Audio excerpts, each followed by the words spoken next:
4 na taon na po kaming nakatira sa bahay na sasakyan. Unang-una po, ako po ay Pinay sa Australia. And this is my family, my son and my husband. Many people asking, mahirap po ba tumira sa sasakyan or caravan, tawag nito sa Australia? In the last 4 years na dumating ako dito sa Australia, wala po kaming bahay. Ever since my son was born, nakatira na po kami sa sasakyan. If you haven't seen my previous video or kung hindi nyo po kami kilala, kami po ay fruit pickers sa Australia. Nagta-travel po kami kung saan ang prutas ay doon po kami.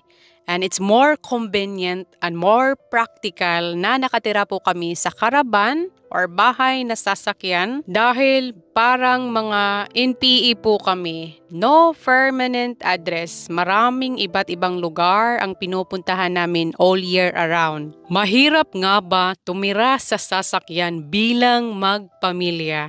Today's video, I'm going to share you based on my experience. Marami akong masasabi, mahirap tumira sa caravan ng iba't ibang rason. Marami din akong masasabi, maganda tumira sa caravan, napakadaming advantage.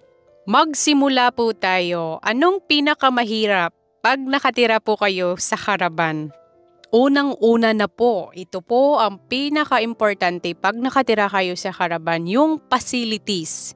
Ibig sabihin, kung saan po pwede nyo i-park ang inyong caravan na di-provide shower and toilet, everything that you need. Hindi naman po kasi pwede na i-park lang namin ang aming caravan somewhere in the road tapos walang electricity, walang running water.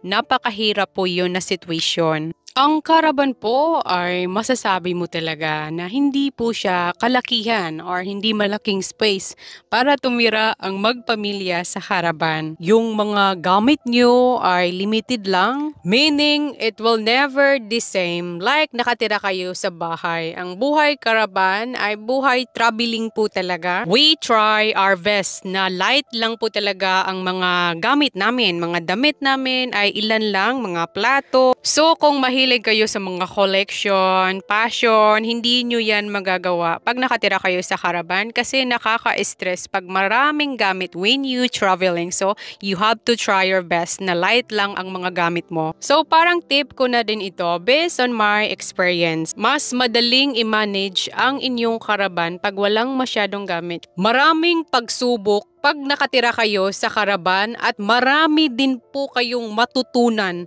being independent woman, being a strong woman na kaya mong gawin ang iba't ibang bagay without asking your husband. At nai-enjoy ko po siya. Guys, madali na lang siya natanggal. Baba ko lang to. Kailangan kasi ito matanggal kasi lalagyan natin ng bagong lock.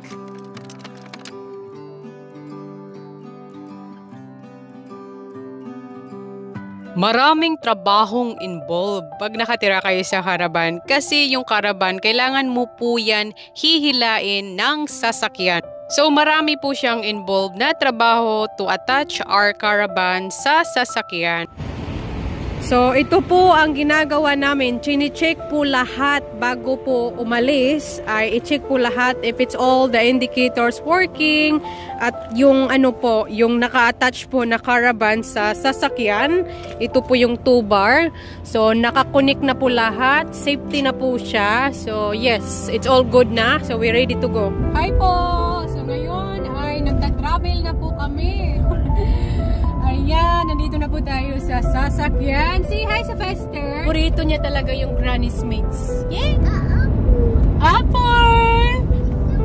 What color the apple? What color?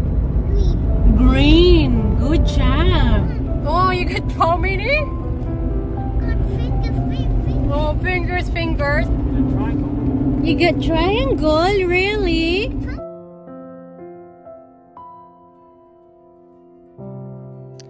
Ganto pala namin ina-attach ang aming caravan pag mag-travel po kami. So ginagawa lang namin itong mga attach-attach pag mag-travel kami. Kasi otherwise, pag nakapark lang yung caravan, hindi po yan naka-attach sa sasakyan. Marami pong mga safety secure to make sure po pag naka-attach po ang aming caravan sa car, ay hindi po yan matanggal when we traveling. So we make sure everything is secure bago po kami mag-travel. Bakit maganda tumira sa caravan? Anong naka-advantage? Anong mga rason? Unang-una na po, mahahanap niyo po ang peaceful na buhay. Yung kahit walang kapitbahay, ay masaya po kayo dahil wala po kayong toxic na kapitbahay. Kung meron man, ay madali lang po kayo mag-move sa inyong sasakyan na bahay. Feel mo palagi that you are living in the nature every day. Malamig ang simoy ng hangin, yung paglabas mo po ay pwede po kayo mamitas ng prutas para kainin. Marami po akong rason to be happy and content sa aming bahay na sasakyan. Give me the pegs. Oh, thank you. Yes. Iba yung hi-hi dito dahil walang uso hanger. Pag nakatira kayo sa caravan, you don't need to worry to pay the water and electricity kasi nagbabayad lang kami weekly to park our caravan, which is included na po yung tubig at kuryente. Masasabi ko po, we are very happy to live a simple life without worry or stress. We don't need a lot of stuff. We just want to be happy and content. Living in a caravan, it feels like a dream. Halos for every month, every day ay merong holiday dahil nakakaabot po kami sa mga iba't ibang lugar na napakaganda. Parang masasabi ko, we are very lucky na nakatira kami sa caravan that we can just move around to see the world. Seeing your family is happy is everything. I mean, we guys adventure together all the time and it's the best memories ever. Sobrang saya po na ma-experience mo po ang gantong buhay pag nakatira kayo sa caravan. I will never experience this kind of life. I think it's not all about kung anong estado ng buhay nyo para mahanap nyo po ang happiness. It's about content. Kung anong meron po kayo, ay kailangan po natin maging masaya. Yung nakakadating po kami sa iba't ibang lugar ay sobrang bonus po talaga para sa amin dahil nai-enjoy po talaga namin.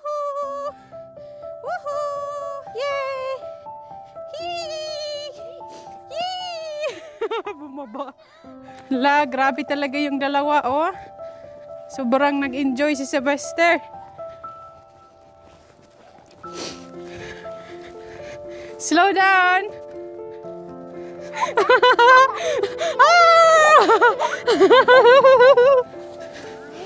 Nanye!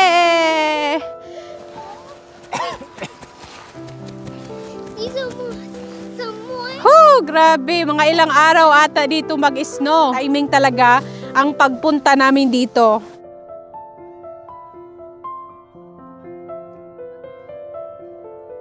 Lakad-lakad po tayo.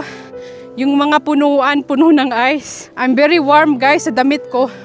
Lucky nakapaghanda talaga kami sa trip na ito. Whew! Mahangin. Somebody climbing up. And more adventure po sa aming buhay. Kaya masasabi ko po, marami pong rason bakit masaya po pag nakatira kayo sa caravan. And thanks for watching!